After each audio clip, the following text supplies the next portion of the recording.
अभिमन्यु को मारने के लिए रचा चक्र। महाभारत में अभिमन्यु को मारने के लिए कई कौरवों ने मिलकर चक्रव्यूह में फंसाकर उन पर हमला किया था। अभिमन्यु को मारने वाले कुछ प्रमुख योद्धाओं के नाम रहे जयद्रथ, दुर्योधन, कर्ण, अश्वत्थामा, दुशासन, प्रबलसेन।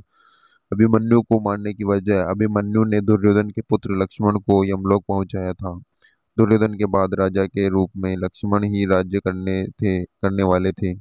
इस वजह से अभिमन्यु को सभी कौरवों का क्रोध, छल और अधर्म झेलना पड़ा। अभिमन्यु चक्रव्यूह से निकलने का रास्ता नहीं सीख पाए थे। चक्रव्यूह में फंसने के बाद नियमानुसार निहत्थे पर वार नहीं होना चाहिए था, लेकिन अभिमन्यु पर जयद्रथ ने तलवार का जोरदार प्रहार किया।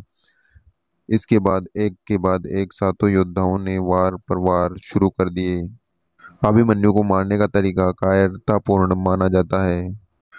अभिमन्यु की मृत्यु कैसे हुई? इसी कारण सुभद्रा के घर में अभिमन्यु चक्रव्यूह में प्रवेश करना तो सीख गए, लेकिन जब चक्रव्यूह से निकलने का रास्ता अर्जुन बता रहे थे, उस समय सुभद्रा को नींद आ गई। इससे अभिमन्यु चक्रव्यूह से निकलना नहीं सीख पाए और महाभारत युद्ध के दौरान इसी चक्रव्यूह में फंसकर वीरगति को प्राप्त हुए।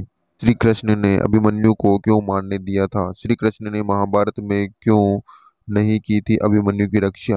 महाभारत की कथा में वीर योद्धाओं में एक बड़ा नाम अर्जुन पुत्र अभिमन्यु का है।